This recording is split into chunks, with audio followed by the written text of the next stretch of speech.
Assalamualaikum warahmatullahi wabarakatuh. Kami dari PRB Kelompok Malam yang beranggotakan Ahmad Hafiz Royani Miftahul Imron, Muhammad Iqbal Zain yang akan menjelaskan tentang hambatan komunikasi organisasi. Ini dia videonya. Definisi hambatan komunikasi organisasi. Komunikasi adalah proses penyampaian dan penerimaan pesan, informasi atau gagasan antar dua pihak atau lebih dengan tujuan untuk mencapai pemahaman dan berbagi pengetahuan. Komunikasi dalam organisasi berfungsi sebagai alat penting dalam mencapai tujuan bersama, menyampaikan kebijakan perusahaan, menyatukan visi dan misi, serta membina hubungan yang harmonis antar anggota organisasi. Komunikasi menurut Stephen Robbins. Menurut Stephen Robbins, hambatan komunikasi adalah faktor-faktor yang mengganggu atau menghalangi proses komunikasi efektif antara pengirim pesan dan penerima pesan. Robbins mengidentifikasi beberapa hambatan utama dalam komunikasi yang dapat mempengaruhi kejelasan, pemahaman, dan interpretasi pesan. Penyaringan atau filtering. Proses penyaringan terjadi ketika informasi yang dikirim oleh pengirim dimanipulasi atau disaring sehingga penerima hanya menerima sebagian pesan yang sebenarnya. Ini sering terjadi dalam hierarki organisasi ketika pesan harus melewati beberapa level. Sebagai contoh adalah ketika seorang manajer dalam suatu perusahaan hanya menyampaikan laporan yang berisi pesan-pesan positif dengan tidak menyampaikan kegagalan atau masalah yang terjadi di perusahaan kepada atasannya. Terima kasih. Selanjutnya ada persepsi selektif. Persepsi selektif yaitu adalah penerimaan pesan cenderung menafsirkan pesan berdasarkan pengalaman, sikap, dan latar belakang pribadi mereka yang dapat mengakibatkan pesan yang diterima berdasarkan dari pesan yang dimasukkan.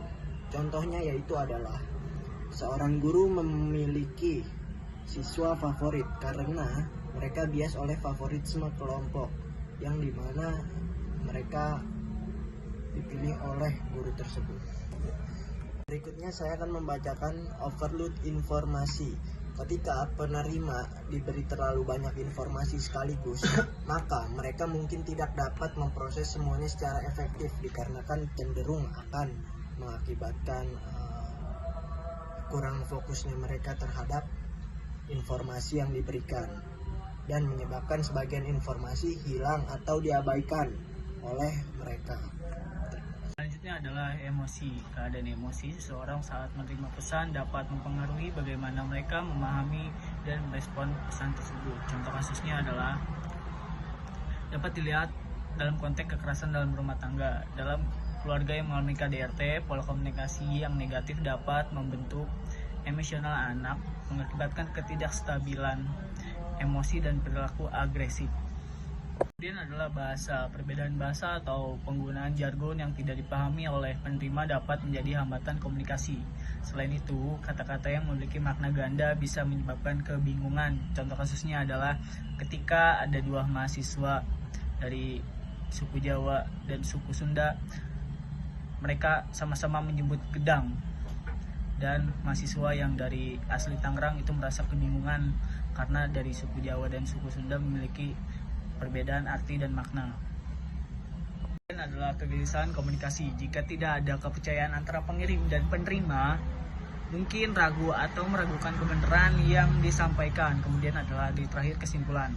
Hambatan komunikasi organisasi menurut Stephen Robbins meliputi beberapa faktor yang mengganggu kejelasan dan pemahaman pesan. Perbedaan persepsi individu sering menyebabkan kesalahpahaman. Information overload dapat membuat penerima kewalahan, sementara faktor emosional seperti stres mempengaruhi pemrosesan informasi. Selain itu, penggunaan bahasa yang ambigu, hambatan fisik seperti kebisingan dan kekurangan kredibilitas pengirim juga menghalangi komunitas. Mengatasi hambatan-hambatan ini penting untuk memastikan komunikasi yang efektif dan organisasi. Terima kasih.